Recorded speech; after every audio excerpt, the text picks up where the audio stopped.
ত্রয়োদশ জাতীয় সংসদ নির্বাচনের প্রার্থীদের মনোনয়নপত্র জমা শেষ হয়েছে 29 ডিসেম্বর। আগামী 20 জানুয়ারির মধ্যে তাদের মনোনয়নপত্র প্রত্যাহার করতে হবে। বিভিন্ন রাজনৈতিক দল এবং স্বতন্ত্র প্রার্থীরা সারা দেশের সবকটি সংসদীয় আসনে তাদের মনোনয়নপত্র জমা দিয়েছেন। মনোনয়নপত্র কতটি জমা পড়েছে, কারা জমা দিয়েছে, রাজনৈতিক দল এবং নির্বাচনী জোটগুলোর অবস্থা নিয়ে কথা বলবো চর্চার প্রতিবেদক তাসিন মল্লিকের সঙ্গে। তাসিন, আপনাকে স্বাগত। ধন্যবাদ। 29 ডিসেম্বর ত্রয়োদশ জাতীয় সংসদ নির্বাচনে যারা প্রার্থী হতে চান তাদের মনোনয়নপত্র দাখিলের সময়টি শেষ হলো।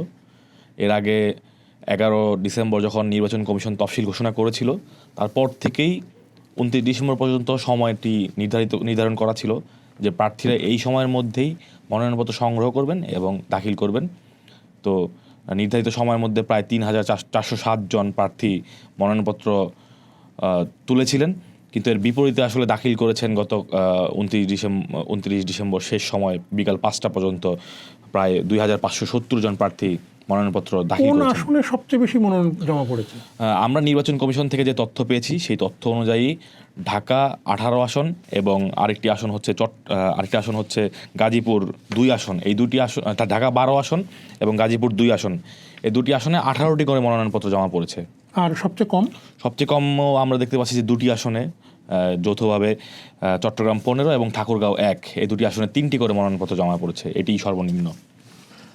তাসিন, এবার নির্বাচনের জোট নিয়ে নানা ধরনের আলাপ চলছে। বিএনপি তার শরিকদেরকে কিছু আসন ছেড়ে দিয়েছেন এবং আমরা দেখেছি এবার যেহেতু আরপিও সংশোধন করে একটা নিয়ম করা হয়েছে যে জোট করলেও নিজ নিজ দলের প্রতীকে ভোট করতে হবে, সে কারণে বেশ কয়েকটি দল তাদের দল বিলুপ্ত করে বিএনপিতে যোগ দিয়েছে। কেউ দলের পদ ত্যাগ করে বা সদস্য পদ ত্যাগ করে বিএনপিতে যোগ দিয়ে ধানের শীষ প্রতীকে ইলেকশন করবে। আবার বিপরীতে বিএনপির যে যাদেরকে মনোনয়ন বিএনপি দিয়েছিল এর বাইরেও অনেকে প্রার্থী হিসেবে মনোনয়নপত্র জমা দিয়েছে। বিএনপির ভেতরের আলোচনা সম্পর্কে আপনার কতটুকু জানা আছে একটু দর্শকদের যদি জানাতেন। আমরা গত 29 ডিসেম্বর যেটি দেখেছি যে শেষ সময়ে প্রার্থীরা মনোনয়নপত্র দাখিলের জন্য হুড়োহুড়ি করেছেন। প্রায় 99% প্রার্থী বলা যায় যে তারা আসলে সেই দিন মনোনয়নপত্রটি জমা দিয়েছেন, কারণ তার ঠিক আগের দিন মাত্র 31 জন প্রার্থী মনোনয়নপত্র জমা দিয়েছিলেন বলে আমরা নির্বাচন কমিশনের থেকে জানতে পেরেছি। আমরা দেখেছি বিএনপি যেসব আসনে তাদের প্রার্থীদের মনোনয়ন দিয়েছিল, দলীয় মনোনয়ন দিয়েছিল, তারা মনোনয়নপত্র দাখিল করেছে। তাদের বিদ্রোহী প্রার্থীরা কিছু আসনে বিদ্রোহী প্রার্থী রয়েছে, তারাও মনোনয়নপত্র দাখিল করেছে। আবার আমরা দেখতে পেয়েছি যে বিএনপির চেয়ারপারসন বেগম খালেদা জিয়া তিনি খুবই সংকটাপন্ন অবস্থায় ছিলেন এবং ইন্তেকাল করেছেন। সেই বিষয়টি বিবেচনা রেখে অন্তত 3 জন প্রার্থীকে তার আসনে অতিরিক্ত মনোনয়ন দিয়ে বিএনপি তাদের মনোনয়নপত্র দাখিল করিয়েছে। এবং বিএনপির মার্কা ধানের শীষে ভোট করার জন্য তাদের যেই সমমনা দলগুলো, সেই দলগুলোর কয়েকজন নেতা তাদের নিজেদের দল বিলুপ্ত করে মনোনয়নপত্র জমা দিয়েছেন। কেউ নিজের দল থেকে পদত্যাগ করে জমা দিয়েছেন। আমরা গতকালকে সকালে দেখতে পেয়েছি যে ববি হাজ্জাজ, এনডিএমের চেয়ারম্যান, তিনি দল থেকে পদত্যাগ করে বিএনপি ধানের শীষে মার্কায় নির্বাচন করার জন্য গতকাল সকালবেলা রিটার্নিং অফিসার ইউনুস আলীর কাছে মনোনয়নপত্র জমা দিয়েছেন। বিএনপির আমি যে হিসাবটা জানি যে বিএনপির এখন পর্যন্ত মোট 300 আসনের মধ্যে অন্তত 117টা আসনে দলীয় সিদ্ধান্তের বাইরে 190 জন দলীয় প্রার্থী তার দলের সিদ্ধান্তের বাইরে যে মনোনয়নপত্র জমা দিয়েছেন। বিএনপি কি বলছে, এদের বিরুদ্ধে কি তারা কোনো ব্যবস্থা নেবেন নাকি এটা একটা নির্বাচনী কৌশল হিসেবে তারা রেখেছে? কিছু আসনে বিএনপি অতিরিক্ত একজন প্রার্থীকে মনোনয়নপত্র দাখিল করিয়েছেন। সেটি আমি একটু আগেও বললাম যে বেগম খালেদা জিয়ার 3টি আসনে তারা দলীয় মনোনয়ন দিয়েছিলেন, কিন্তু সেই 3টি আসনে বেগম খালেদা জিয়ার যে শারীরিক অবস্থা এবং যে বর্তমানে তিনি ইন্তেকাল করেছেন, সেই পরিস্থিতি বিবেচনায় তারা মুন্সিগঞ্জ 2 আসনেও এই বিষয়টা ছিল যে মিজানুর রহমান সিনহা তার জায়গায় একটা বিকল্প প্রার্থী রাখা হয়েছিল কারণ উনি খুব অসুস্থ। বিএনপি এখনো কি আনুষ্ঠানিকভাবে কিছু বলেছে? আনুষ্ঠানিকভাবে বিএনপি তাদের যারা বিদ্রোহী প্রার্থী আছেন তাদের আমরা বিদ্রোহী বলছি, বিদ্রোহী প্রার্থী যারা আছেন তাদের বিষয়ে বিএনপি এখন পর্যন্ত কোনো রকমের কোনো পদক্ষেপ এখন পর্যন্ত গ্রহণ করেনি। তবে বিএনপির একজন যুগ্ম মহাসচিব তিনি সম্প্রতি একটি গণমাধ্যমে তিনি বলেছেন যে তাদের বিষয়ে কঠোর সিদ্ধান্ত নেওয়া হবে আর কি। একটু এনসিপির বিষয় আসতে চাই। এনসিপি গত কয়েকদিন ধরে এনসিপি এবং জামাতের নির্বাচনী সমঝোতা নিয়ে দেশব্যাপী খুব আলোচনা হলো। এনসিপির ভিতরের তাদের কয়েকজন নেত্রী এবং নেতাও এটার বিরোধিতা করেছেন, কেউ কেউ দল থেকে পদত্যাগ করেছেন। বিশেষ করে তাসনিম জারার নামটা এখানে সবচেয়ে বেশি আসছে। উনি এনসিপি থেকে নির্বাচন করবেন না ঘোষণা দিয়ে স্বতন্ত্রভাবে নির্বাচন করছেন। হঠাৎ করেই বিকেলবেলা, যেদিন আমাদের মনোনয়নপত্র জমা দেওয়ার শেষ দিন, বিকেলবেলা আমরা জানলাম যে আসিফ মাহমুদ সজীব ভুঁইয়া উনি নির্বাচন করবেন না, উনি এনসিপির মুখপাত্রের দায়িত্ব নিয়েছেন। এনসিপি এবং জামাতের ঠিক কত আসনে সমঝোতা হয়েছে? এনসিপি এবং জামাতের কত আসনে সমঝোতা হয়েছে বিষয়টি কেউই পরিষ্কার করেনি। এনসিপি এবং জামাতের মধ্যে প্রায় 30টি আসনে সমঝোতার কথা শোনা গেলেও জাতীয় নাগরিক পার্টি এনসিপি যে আহ্বায়ক গতকালকে জানিয়েছেন যে তারা প্রায় 47টি আসনে তাদের প্রার্থীদের মনোনয়নপত্র দাখিল করেছেন। যদিও আমরা শুনতে পাচ্ছি যে 30টি আসনে সমঝোতা হচ্ছে। আবার একইভাবে ইসলামী আন্দোলন বাংলাদেশ, জামাত এবং তাদের যে একটি জোট, এটিকে আমরা 8 দলীয় জোট বলছিলাম এবং পরবর্তীতে আরও 2টি দল যুক্ত হয়েছে, সেখানে তারা একটি আসন সমঝোতার কথা বললেও ইসলামী আন্দোলনের পক্ষ থেকে বিবৃতি দিয়ে জানানো হয়েছে তারা 275টি আসনে মনোনয়নপত্র দাখিল করেছেন। এবং জামাতের পক্ষ থেকে জানানো হয়নি যে তারা কতটি আসনে মনোনয়নপত্র দাখিল করেছেন এবং কোনো তাদের যে জোট, সেই জোটের যে এই আসন সমঝোতার রূপরেখা আসলে কেমন সেটি আসলে পরিষ্কার করা হয়নি। ফলে হয়তো আমাদের আরও কিছুদিন অপেক্ষা করতে হবে এবং আমরা দেখতে পাচ্ছি যে এনসিপির যারা শীর্ষ নেতা আছেন তারা যেসব আসনে মনোনয়নপত্র দাখিল করেছেন সেই সব আসনের জামাতের প্রার্থীরা তাদের যে প্রার্থিতা প্রত্যাহার করে এনসিপি নেতাদের সমর্থন দিচ্ছেন। কিন্তু সামগ্রিকভাবে এই জোটটির মধ্যে এই 8 দল যা পরবর্তীতে 10 দলে পরিণত হলো, সেই জোটটির মধ্যে আসলে আসন সমঝোতা কোন আকারে হয়েছে অথবা মানে সেটির আঙ্গিক কেমন সেটি আসলে আমরা এখন পর্যন্ত জানি না।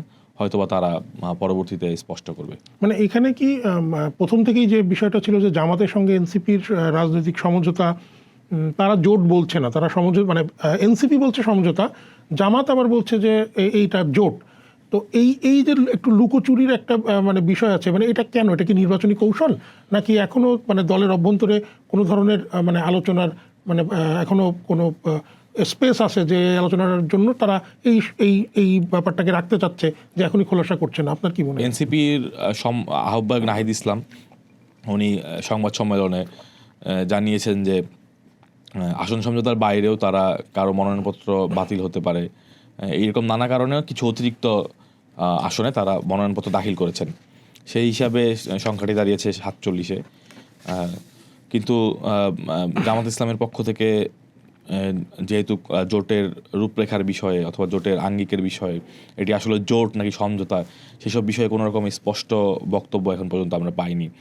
ফলে আমার মনে হচ্ছে যে হয়তোবা মানে কৌশলগত কারণে এনসিপি কিছু আসনে মনোনয়নপত্র বেশি দাখিল করেছে এবং হয়তোবা তাদের যে আভ্যন্তরীণ যেই সমঝোতা, সেই সমঝোতায় হয়তোবা বিষয়টি এমন আছে যে এনসিপি কিছু আসনে অতিরিক্ত মনোনয়নপত্র দাখিল করবে, ইসলামী আন্দোলন জোট সমঝোতার বাইরেও অন্যান্য আসনে অতিরিক্ত মনোনয়নপত্র দাখিল করবে। আমরা মানে জুলাই আগস্ট যে গণ অভ্যুত্থান, তার পরবর্তীতে যখন জাতীয় নাগরিক পার্টি, আগে ছিল জাতীয় নাগরিক কমিটি, সেখান থেকে জাতীয় নাগরিক পার্টি হলো, একটা দল গঠন হলো, মানুষের মধ্যে সাড়া ছিল, তরুণদের রাজনৈতিক দল, নতুন ধরনের কথা বলা, তারা নতুন বাংলাদেশ চাইছিল এবং তারা কিন্তু একটা সময় পর্যন্ত বলছিল তারা সবকটি আসনে নির্বাচন করবে। বিএনপির সঙ্গেও তাদের কিছু আলোচনা হয়েছিল বলে গণমাধ্যমে খবর এসেছে। সর্বশেষ জামাতের সঙ্গে তাদের আলোচনা হলো এবং আমরা দেখলাম যে 47 আসনে তারা এখন পর্যন্ত মনোনয়নপত্র জমা দিয়েছে তাদের প্রার্থীরা। প্রথমে যে বললো যে সব কটা আসনে তারা নির্বাচন করবে, এখন এসে মাত্র 47, এই বিষয়টা আসলে কি? এনসিপির আহ্বায়ক নাহিদ ইসলাম উনি বাস্তবতার নিরিখে এবং তিনি সম্প্রতি দুর্বৃত্তের গুলিতে নিহত শরীফ ওসমান হাদির হত্যাকাণ্ডের পরে যে রাজনৈতিক প্রেক্ষাপট, সেই প্রেক্ষাপটের ভিত্তিতে তারা এই আসন সমঝোতা অথবা নির্বাচনী সমঝোতা অথবা রাজনৈতিক সমঝোতা যেটাই বলি আমরা, সেটির কথা বলছেন। এবং জামাতের পক্ষ থেকে জানানো হচ্ছে যে মূলত যেই জুলাই জাতীয় সনদ, যেটি আসলে মূলত যেই রাজনীতিটি আসলে আমরা সংসদ নির্বাচনের পরে শুরু হতে দেখব আমরা, এখানে একটি গণভোট আছে, সেই গণভোটে বিষয়টি পাস হতে হবে এবং এনসিপি এবং জামাত উভয়ই বিষয়টি মানে গণভোটে হা ভোটের পক্ষে প্রচারণা করছে। তারা বলছে যে বিষয়টিকে সামনে রেখেই মূলত তাদের এই জোটটা এবং সংস্কার। এখানে একটু আমি জিজ্ঞেস করতে চাই যে এনসিপি কি জুলাই জাতীয় সনদে স্বাক্ষর করেছে? এনসিপি জুলাই জাতীয় সনদে স্বাক্ষর করেনি, কিন্তু একটি সংবাদ সম্মেলনে এনসিপির আহ্বায়ক বলেছেন যে আমরা স্বাক্ষর না করলেও আমরা জুলাই সনদের পক্ষে আছি। মানে তিনি তার অবস্থানটি, তাদের দলের অবস্থান এখন প্রায় পরিবর্তন করে ফেলেছেন আর কি আগের অবস্থান থেকে। মানে কোথায় পরিবর্তনটা দেখছেন আপনি? এনসিপি জুলাই জাতীয় সনদে স্বাক্ষরের ক্ষেত্রে তাদের সুস্পষ্ট অভিযোগ ছিল যে বিষয়টির আইনি ভিত্তি নিয়ে, বিষয়টি কে বাস্তবায়ন করবে, এই আদেশটি কে দিবে, সেটি নিয়ে তাদের একটি দ্বিমত ছিল। সেই দ্বিমত জায়গা থেকে তারা বিষয়টি স্বাক্ষর করেনি। এনসিপি বলেছিল যে এটি একটি সাংবিধানিক আদেশ হতে হবে, এই আদেশটি রাষ্ট্রপতি নয় বরং প্রধান উপদেষ্টার করতে হবে, এরকম নানান রকমের দাবির জায়গা থেকে তারা স্বাক্ষর করেনি। কিন্তু খুব সম্প্রতি আমরা একটি সংবাদ সম্মেলনে নাহিদ ইসলামের কাছে জানতে পারলাম যে তারা স্বাক্ষর না করলেও জুলাই জাতীয় সনদের পক্ষে আছেন এবং তারা জুলাই জাতীয় সনদকে গণভোটে বিজয়ী করার জন্য হা ভোটের পক্ষে ক্যাম্পেইন করবেন। তাসির, এনসিপি মধ্যে একটা দোলাচল চলছে, কিছু নারী নেত্রী তারা সরাসরি জামাতের সঙ্গে এই নির্বাচনী সমঝোতা বা জোট সেটার বিরোধিতা করেছেন, পদত্যাগ করেছেন। আমি আগেও বলেছি বিএনপির সঙ্গে এক ধরনের আলোচনা চলছিল। বিএনপির সঙ্গে আসলে এনসিপির এই নির্বাচনী জোট বা নির্বাচনী সমঝোতাটা এগোলো না কেন? মানে এখানে কি আসনের কোনো বিষয় ছিল নাকি অন্য কোনো ইস্যু ছিল? আপনার কি জানা আছে? বিএনপি সঙ্গে জাতীয় নাগরিক পার্টির আসন সমঝোতার বিষয়টি কয়েকবারই প্রকাশ্যে এসেছে। তারা একাধিকবার বিএনপির শীর্ষ নেতৃত্বের সঙ্গে বৈঠক করেছে, এনসিপি শীর্ষ নেতৃত্ব, এবং বিষয়টি সবাই জানেন যে জাতীয় নাগরিক কমিটির খুবই কাছের এবং জুলাই গণ অভ্যুত্থানের দুজন শীর্ষ নেতা যারা অন্তর্বর্তী সরকারে ছিলেন, তারা দুজনই বিএনপির সঙ্গেই এনসিপির যে নির্বাচনী সমঝোতা অথবা নির্বাচনী জোটের পক্ষে ছিলেন।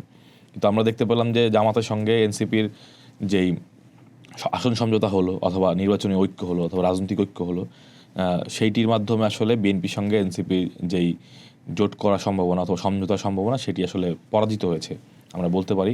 এবং দুই উপদেষ্টার যেই ইচ্ছা অথবা আকাঙ্ক্ষা ছিল সেই আকাঙ্ক্ষাও পরাজিত হয়েছে, যার একটি উদাহরণ আমরা পরে দেখতে পারবো যে উপদেষ্টা মাহফুজ আলমের ফেসবুকে স্ট্যাটাসে তিনি বলছেন যে তিনি যাচ্ছেন না এবং এনসিপিতে যোগ দিচ্ছেন না, এবং এনসিপিতে যোগ না দেওয়ার কারণ হিসেবে তিনি জামাতের সঙ্গে জোটের বিষয়টিকে ইঙ্গিত করেছেন। এর আগেও তিনি সরাসরি স্ট্যাটাস দিয়েছেন যে জামাতের প্রক্সি হিসাবে তাই। কিন্তু আসিফ মাহমুদ তো গেলেন, আপনি দুইজন উপদেষ্টার কথা বলছিলেন, কিন্তু আসিফ মাহমুদ তো গেলেন। হ্যাঁ, আসিফ মাহমুদ গেলেন এবং আমরা শুনতে পেলাম যে তিনি আসলে নির্বাচন করছেন না।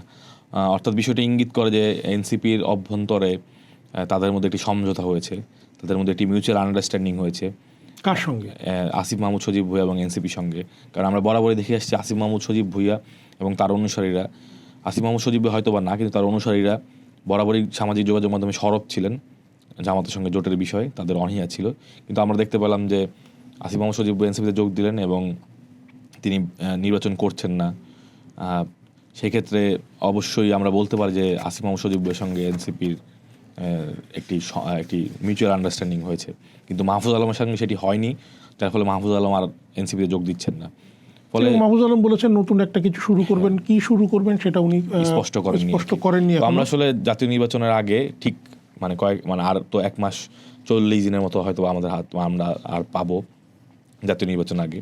এই 40 দিনের আগে নির্বাচনের যেই নির্বাচনের যে রাজনীতি সেটা অনেকটাই স্পষ্ট হয়ে উঠলো। আমরা এখানে শার্পলি দুটা পক্ষ দেখতে পাচ্ছি, যে একটা বিএনপি নেতৃত্বাধীন একটা জোট, আরেকটি জামাত নেতৃত্বাধীন একটি জোট। এবং এই দুইটি জোটই আসলে এটা ওনারা সমঝোতা বলুক অথবা যেটাই বলুক, আমরা বলি আমরা হয়তোবা গণমাধ্যমের স্বার্থে আমরা বলতে পারি ঐক্য। এই দুইটি ঐক্য আসলে আগামী নির্বাচনের মাঠে মুখোমুখি হবে, প্রতিদ্বন্দ্বিতা করবে এবং পরবর্তী ফলাফল আসলে আমরা ভোটের মাঠে দেখতে পারবো যে জনগণ কাকে আসলে ভোট দিচ্ছে। নির্বাচনের মাঠে কারা প্রার্থী থাকছেন, শেষ পর্যন্ত ভোটের লড়াইয়ে কারা মাঠে থাকবেন, সেটার জানতে 20 জানুয়ারি পর্যন্ত আমাদের অপেক্ষা করতে হবে। তাসিন যেটাকে বলছিলেন রাজনৈতিক ঐক্য, বিএনপির নেতৃত্বে একটি জোট এবং জামাত এনসিপি মিলে অন্যান্য ইসলামিক দলগুলোর যে জোট, ভোটের মাঠে তারাই মূলত একটা প্রধান দুই বড় ফ্যাক্টর। সেই দুই ফ্যাক্টরের কারা সৈন্য অর্থাৎ ভোটের মাঠের প্রার্থী হবেন, নির্বাচনটা কেমন হবে, এই সব কিছুর জন্য আরও কিছুটা সময় আমাদের অপেক্ষা করতে হবে। ততক্ষণ চর্চার সঙ্গে থাকুন এবং আপনার মতামত জানান চর্চার ইউটিউব চ্যানেল এবং ফেসবুক পেজে।